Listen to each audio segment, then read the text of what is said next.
Hello mga tol, isang maulan sa ating lahat. Ayan, umuulan sa labas. Welcome back po sa ating channel. Muli nagbabalik, Winbog TV. Ngayong araw na to, meron tayong gagawin na L300. Problema niya po, maingay yung kanyang panbelt. So tara po at check upin natin ito at gawin na rin natin kung ano pa maging sira niya. Okay, let's go.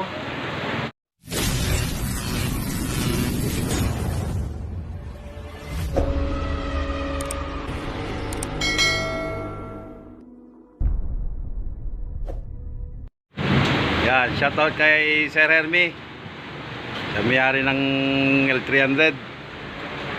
So dito po, L300 na anong model to, sir? 2005. Model 2005. Kahit actually kahit ano namang L300 eh. Magagawa niya naman yung fan belt niya. Kung sakaling maingay, higpitan nyo lang. Tignan nyo muna kung maluwag.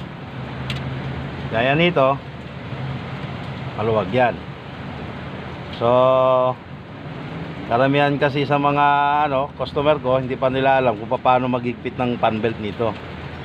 Pero kung sakaling maluwag yung fan belt nyo, hindi nyo nadadalhin sa shop. Ngayon na ang gagawa. So dito, ang tawag po rito, adjuster pulley. Itong tornilyo na ito yung mag-adjust, maghihigpit at magluluwag. So yung dito sa gitna, ito yung maghihigpit dito sa may pulley, sa tensioner pulley or adjuster pulley. Okay, so dito po, ang una nyo pong gagawin, dapat meron po kayong yabe, wrench. 14 siya. Ayan, 14 yan. Luluwagan nyo po itong gitna. Ayan, luluwagan nyo yung gitna. Ang ano nito, pataas, ang luwag. Ayan, pag naluwagan nyo na yan, dito sa itaas, ang sukat nyan sa yabe 12 mm.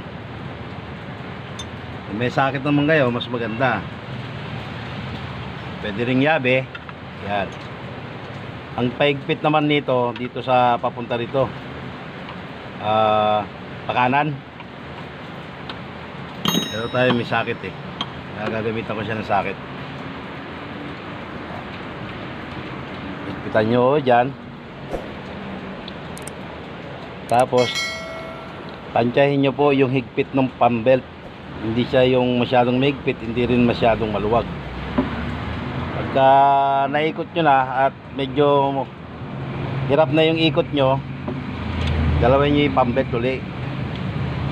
Yan, ito medyo malambot pa, higpitan nyo pa ulit siya.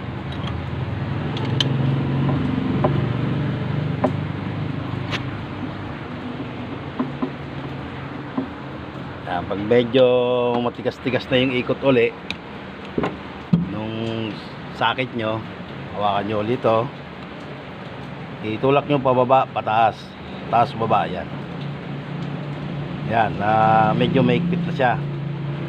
Hindi rin siya maluwag, hindi rin siya maigpit masyado. Kasi pagka masyado siyang maigpit, forsado naman po yung bearing ng pulley ng aircon, pulley ng compressor, yung bearing nya, tsaka yung adjuster pulley, forsado na po yung bearing nya nun. Kailangan tama lang, yung sakto lang yung higpit nya. Pag nahigpitan nyo na rito sa taas, saka nyo higpitan tong gitna. Yun lamang po yun. Kailangan meron din po kayong mga yabe. Ang gamitin po na yabe, 12 at saka 14. Mas maganda kung may sakit kayo para madali lang po yung paghihigpit nyo at pagluluwag. Ang higpit naman nito, pababa. Tulak nyo pababa. Yan. Yan po yung isa sa nagiging dahilan pagka nag-aircon kayo at maingay yung fan belt, mag-i-slide po kasi yung fan belt. titignan nyo kung maluwag. Pero pagka ito sagad na sa taas, hindi na siya mahigpitan at maluwag pa rin, obligado kayong palitan niya na yung pump belt. Sabihin niyo wala na adjustment yun. Okay. Ayan, so mahigpit na siya. Check nyo ulit. Ayan, okay na. So start na natin. Titignan natin kung iingay pa. Okay sir, start. Tayo ilaw.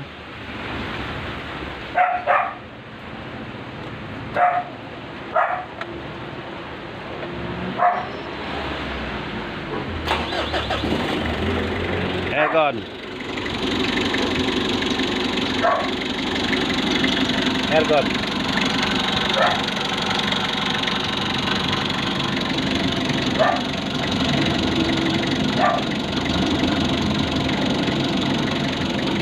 Wala na yung tunog.